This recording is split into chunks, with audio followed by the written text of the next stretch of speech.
नमस्कार, आप देख रहे हैं आज तक। आपके साथ मैं हूं सईद अंसारी। स्वागत है आपका खबरदार में। पश्चिम बंगाल की राजनीतिक लड़ाई का केंद्र बना हुआ है नंदीग्राम। नंदीग्राम जहां से ममता बनर्जी मैदान में है और ममता के सामने है शुभेंदु अधिकारी। 1 अप्रैल को दूसरे चरण की वोटिंग में नंदीग्राम के लिए भी मतदान होगा। इससे पहले ममता बनर्जी और शुभेंदु अधिकारी दोनों ने नंदीग्राम में जीत के लिए अपनी पूरी ताकत झोंक दी है। दोनों ही नंदीग्राम से बड़ी जीत का दम भर रहे हैं और नंदीग्राम की जमीन से पूरे बंगाल में संदेश देने की कोशिश भी ममता और शुभेंदु कर रहे हैं।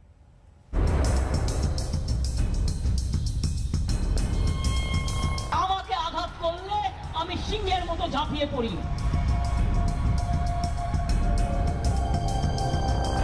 उसके तुरंत दिमाग का इलाज कराना चाहिए।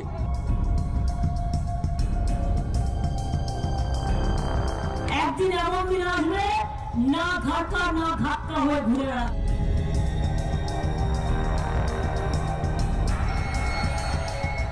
धुआंधार प्रचार के बीच इन तीखे वार को सुनिए, विरोधियों पर प्रहार को सुनिए और समझिए कि आखिर नंदीग्राम के सियासी संग्राम का पारा कहां तक पहुंच चुका है।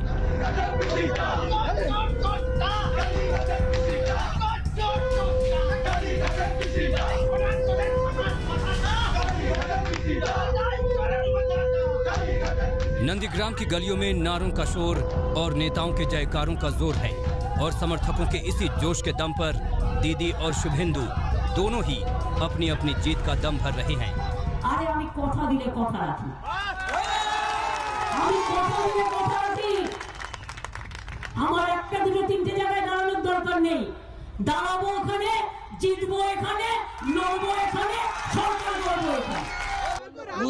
उसके तुरंत दिमाग का इलाज कराना चाहिए। मेरा क्षेत्र में चुनाव हुआ, पूरा के पूरा वोट परिवर्तन के पक्ष में हुआ, तुष्टिकरण के खिलाफ हुआ।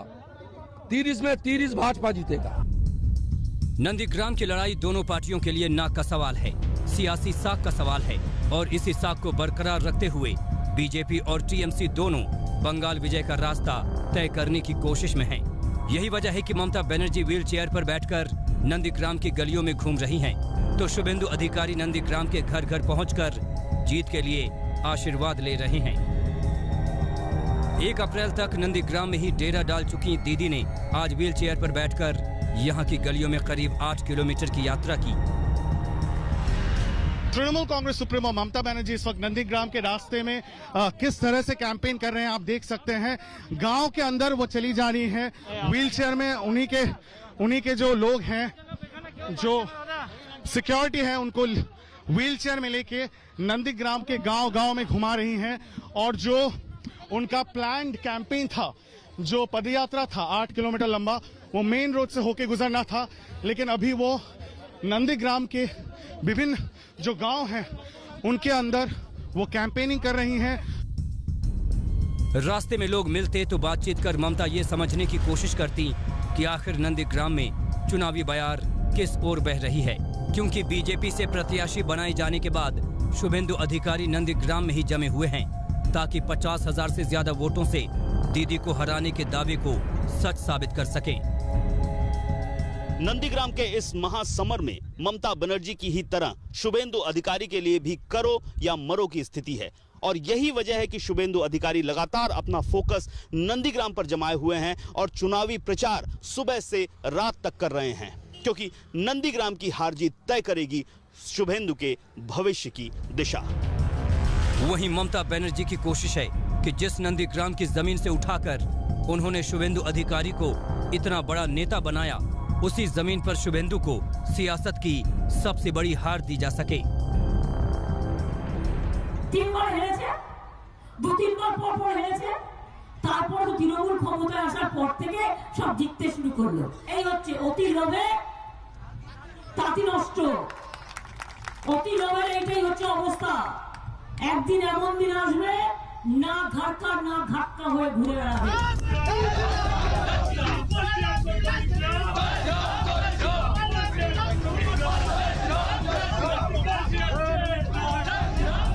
नंदीग्राम में मुख्यमंत्री ममता बनर्जी की जमीनी ताकत से शुभेंदु अधिकारी अच्छी तरह वाकिफ हैं।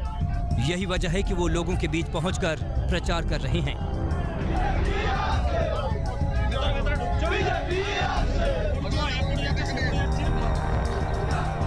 ई रिक्शे से घूमकर बीजेपी के विकास का संदेश पहुंचा रहे हैं।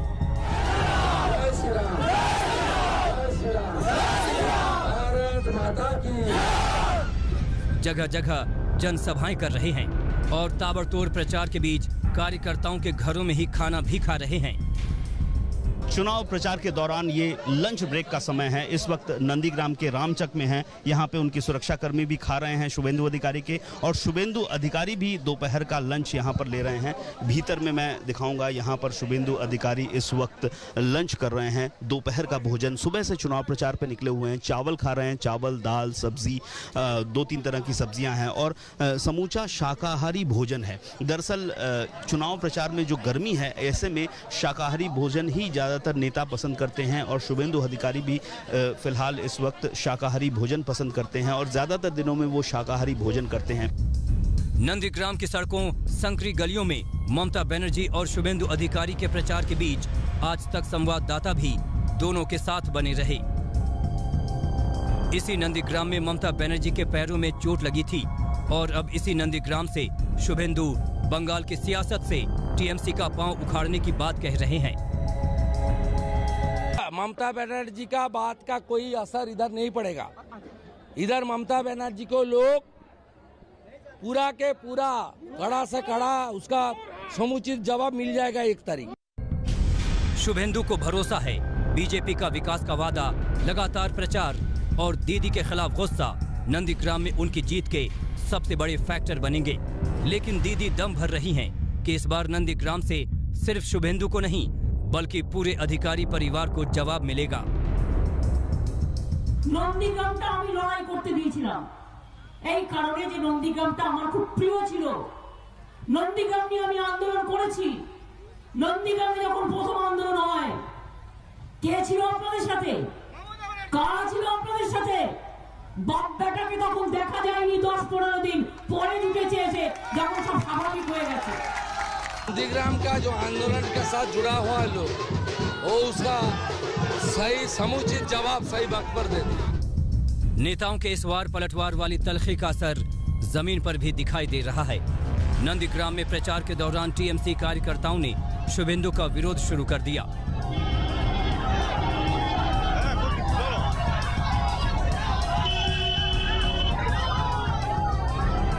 जिससे कुछ समय के लिए तनाव के हालात भी बन गए।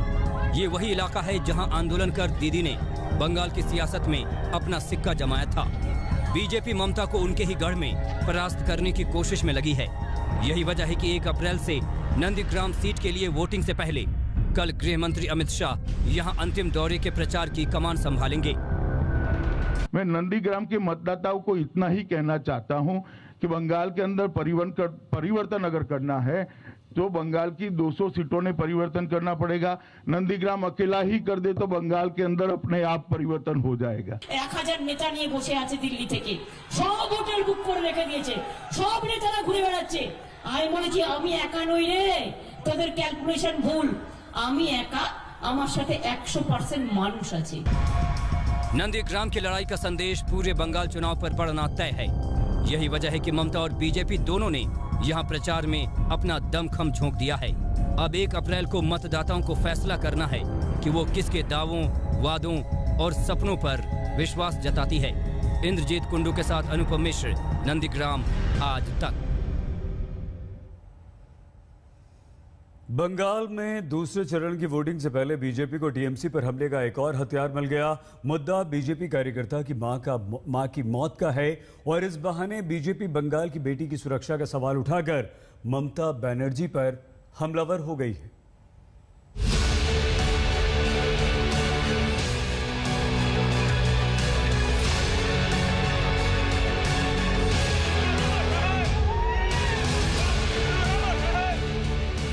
बीजेपी के झंडे में डेड बॉडी, बीजेपी के झंडे में लिपटा शव, रोते बिलखते परिवार वाले।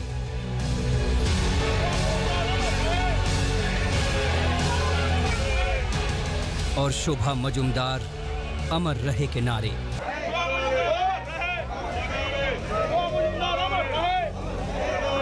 पश्चिम बंगाल में दूसरे चरण की वोटिंग से पहले ये सब कुछ तृणमूल कांग्रेस की टेंशन बढ़ाने वाला है, क्योंकि शोभा मजुमदार की मौत के बाद टीएमसी सीधे बीजेपी के निशाने पर आ गई है और आरोप लग रहा है बंगाल की मां की हत्या का।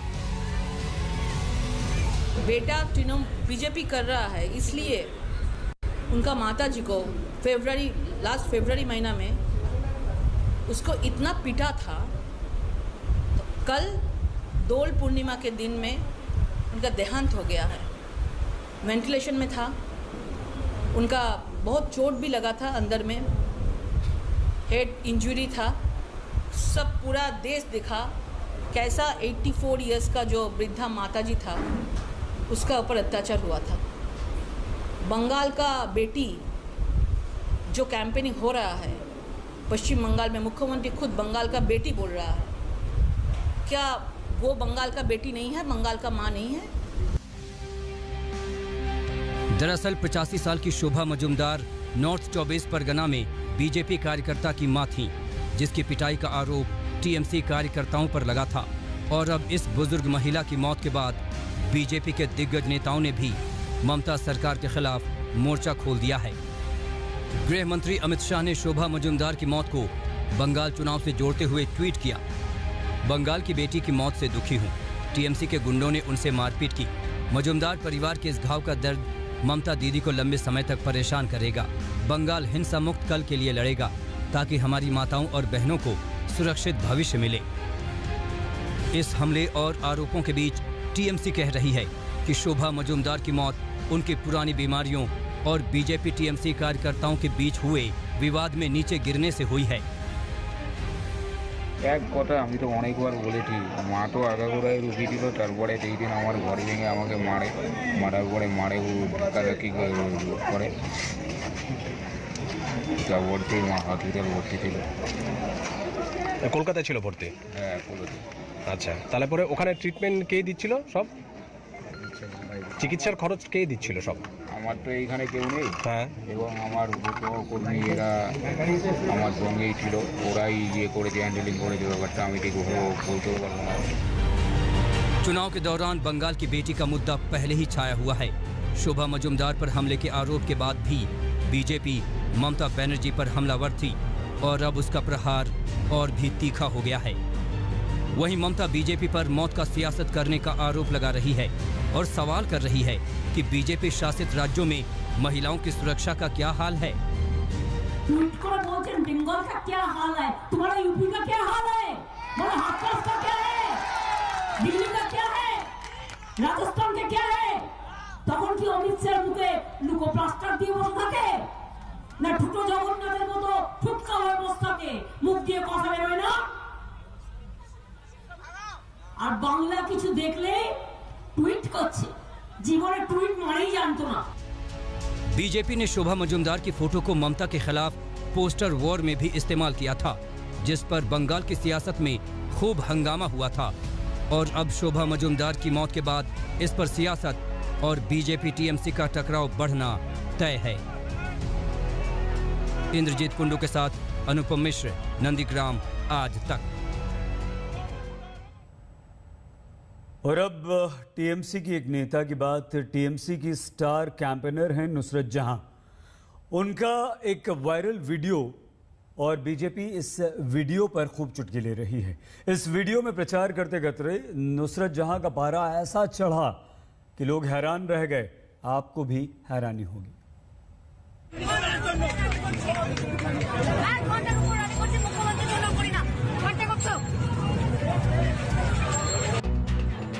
ये है टीएमसी की स्टार प्रचारक, बंगला अभिनेत्री और टीएमसी सांसद नुसरत जहां।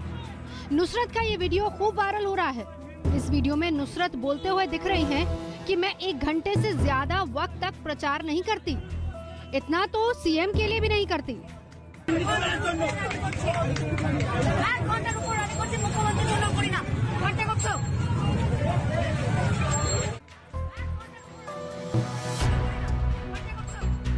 नुसरत जहां टीएमसी प्रत्याशी नारायण गोस्वामी के लिए प्रचार कर रही थी, उत्तर 24 परगना के गुमा में वोट मांग रही थी, तभी एक शख्स ने उनसे गुजारिश की कि रोड शो आधा किलोमीटर और जारी रखें।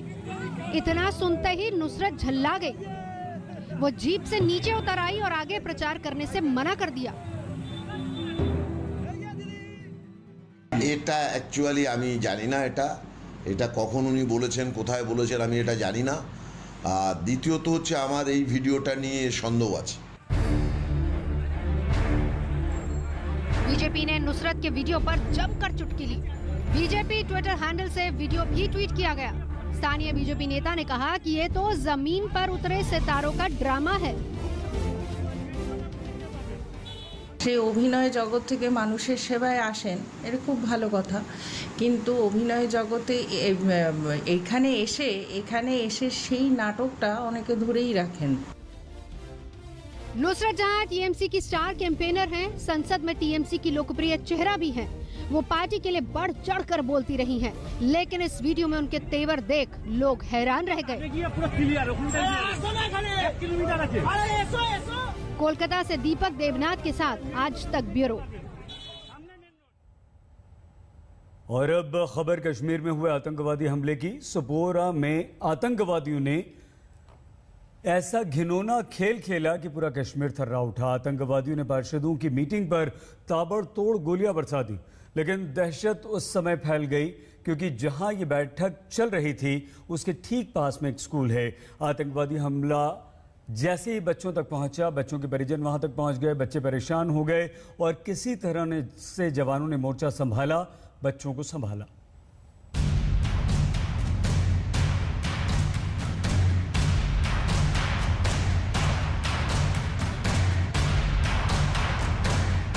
इन तस्वीरों को देखिए, भागते दौड़ते पोजीशन लेते हुए हमारे जवान और अफरा तफरी का माहौल।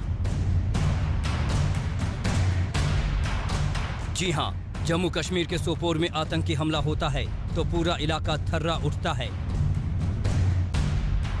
जिस तरह का ये आतंकी हमला था, उससे थर्राना, खौफ खाना और अफरा तफरी का माहौल होने के पीछे दो बड़ी वजहें थीं। क्योंकि एक तो ये आतंकी हमला नगर निगम परिषद के ऑफिस में पार्षदों की मीटिंग पर हुआ, और दूसरी सबसे बड़ी बात यह है कि जिस ऑफिस पर यह आतंकी हमला हुआ उसके बेहद नजदीक स्कूल है।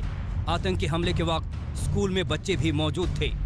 जैसे ही हमले की खबर आई, स्कूल में पढ़ने वाले बच्चों के माता पिता के पैरों तले जमीन खिसक गई। महिलाएं अपने बच्चों की खैरियत लेने के लिए दौड़ पड़ी। आप तस्वीरों में देख सकते हैं कि कैसे सड़क पर महिलाएं हंगामा कर रही हैं और जवान उन्हें समझा रहे हैं, रोक रहे हैं। काउंसलर्स के ऊपर एक अटैक हुआ है मिलिटेंट्स की जानिब से, तो यहाँ पे हमारे काउंसलर जो है ये म्यूनसिपल कमेटी के दफ्तर में यहाँ पे थे। तो ये दफ्तर जो है ये वेल्किन स्कूल के बिल्कुल सामने साथ में मुंसलिक है। तो इस हवाले से जब अटैक हुआ है, अभी जो बच्चे हैं वो कमसिन और नादा हैं, तो वो बेचारे डरे हुए हैं, अंदर स्कूल में इस वक्त हैं। तो यहाँ पे बहुत सारे पेरेंट्स जो है लेने के लिए आए थे। तो जो ही उन्होंने ये वाक़या जो यहाँ रोनमा हुआ, इस सूरत में वो बहुत परेशान हैं, बाहर बैठे हैं, इंतज़ार कर रहे हैं कि बच्चों को लेने के लिए आए हैं। लेकिन एडमिनिस्ट्रेशन के हवाले से अगर बात करें, उनसे हमने बात की, रब्ता किया, तो हमने उनसे गुजारिश की कि बच्चों को 2-2, 3-3 करके आप बाहर निकालें, क्योंकि पेरेंट्स भी परेशान हैं। और अगर कोई मज़ीद कोई वाक़या रोनमा होता है तो मुझे लगता है बच्चे जो छोटे हैं, हार्ट पेशेंट भी हो सकते हैं, तो कुछ ज़्यादा मुश्किलात हो सकते हैं। कश्मीर में सोपोर इलाके के डाक बंगले में बीडीसी यानी काउंसलरों की बैठक चल रही थी। तभी अचानक आतंकियों ने गोलियां बरसाना शुरू कर दी। आतंकवादी की इस अंधाधुंध फायरिंग में 2 लोगों की मौत हो गई, जबकि कई घायल हो गए। इस दौरान मौके पर मौजूद पुलिस के एक पीएसओ ने आतंकियों की फायरिंग का जवाब देने की कोशिश की, लेकिन आतंकियों की फायरिंग में वो गंभीर रूप से घायल हो गए। वहीं आतंकी वहां से भागने में कामयाब रहे। इस आतंकी हमले में एक एसपीओ समेत एक पार्षद की मौत हो गई। उत्तरी कश्मीर के सोपोर कस्बे में पार्षदों की बैठक पर हुए आतंकी हमले में एक पुलिसकर्मी और एक पार्षद की मौत हुई, जबकि 2 अन्य घायल हैं। यहाँ पर आज सुबह जब ये हमला हुआ, उस वक्त सोपोर इलाके के सभी पार्षद एक बैठक के लिए यहाँ पर जमा हुए थे। काफ़ी हड़चंग मच गया क्योंकि आसपास एक स्कूल भी था, लेकिन उसके बाद पूरे इलाके की सुरक्षा बलों ने घेराबंदी की है। अभी भी सुरक्षा बलों को शक है कि हमलावर आसपास ही कहीं छुपे हो सकते हैं, जिनके लिए महातलाशी अभियान जारी है।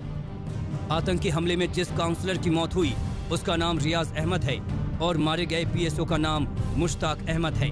हमले के वक्त बीजेपी की BDC chairman Farida Khan meeting ले रही थी, लेकिन वो सुरक्षित हैं, वो घायल जरूर हुई हैं। कश्मीर में दहशतगर्दी का घिनौना चेहरा एक बार फिर सामने आया है। अब जबकि हालात सुधर रहे थे, वहां पर पॉलिटिकल प्रोसेस शुरू हो चुका था, लोगों की उम्मीदें बढ़ रही थी, उस वक्त सोपोर के म्युनिसिपल हॉल में भारतीय जनता पार्टी की बीडीसी चेयरमैन फरीदा खान जो कि मीटिंग ले रही थी, उस मीटिंग के ऊपर दहशतगर्दों ने कायराना हमला किया। उस मीटिंग के दौरान एक एसपीओ समेत एक काउंसलर को भी शहादत मिली। बड़े दुख की बात है कि एक तरफ जो लोग सरहद पर सीज फायर वायलेशन की मांग कर रहे हैं, वही लोग, वही ताकतें कश्मीर घाटी के अंदर अमन बहाली नहीं चाहते हैं। लेकिन इस आतंकी हमले से खौफ स्कूल के बच्चों को लेकर हो गया। लोगों को लगा कि कहीं आतंकियों ने स्कूल के बच्चों को निशाना न बना लिया हो, या फिर आतंकी स्कूल के अंदर जाकर न छिप गए हों। इसलिए इलाके का सर्च ऑपरेशन अभी जारी है। हर आने जाने वाले वाहन की तलाशी ली जा रही है। आतंकी हमले में लश्कर का हाथ बताया जा रहा है। शहीदों को श्रद्धांजलि दी गई है। जम्मू कश्मीर में बीते 24 घंटे में ये दूसरा आतंकी हमला है। रविवार को अनंतनाग में आतंकियों ने सेंट्रल रिजर्व पुलिस फोर्स के बंकर पर ग्रेनेड से हमला किया था, लेकिन ये सड़क पर जाकर गिरा, जिससे 2 लोगों की मौत हो गई। वहीं कुपवाड़ा में सुरक्षा बलों और पुलिस को बड़ी कामयाबी मिली है। ज्वाइंट ऑपरेशन के दौरान इलाके से सोमवार को भारी मात्रा में हथियार, जिंदा कारतूस और गोला बारूद बरामद किए गए। इसके बाद इलाके में हाई अलर्ट जारी कर दिया गया है। सोपोर से कमाल के साथ अशरफ वानी, श्रीनगर, आज तक। नमस्कार, मैं हूं अंजना ओम कश्यप। हमें उम्मीद है ये वीडियो आपको पसंद आया होगा। लेटेस्ट खबरों के लिए यूं ही देखते रहिए आज तक, और इस वीडियो के पसंद आने पर लाइक, शेयर एंड सब्सक्राइब करना ना भूलें।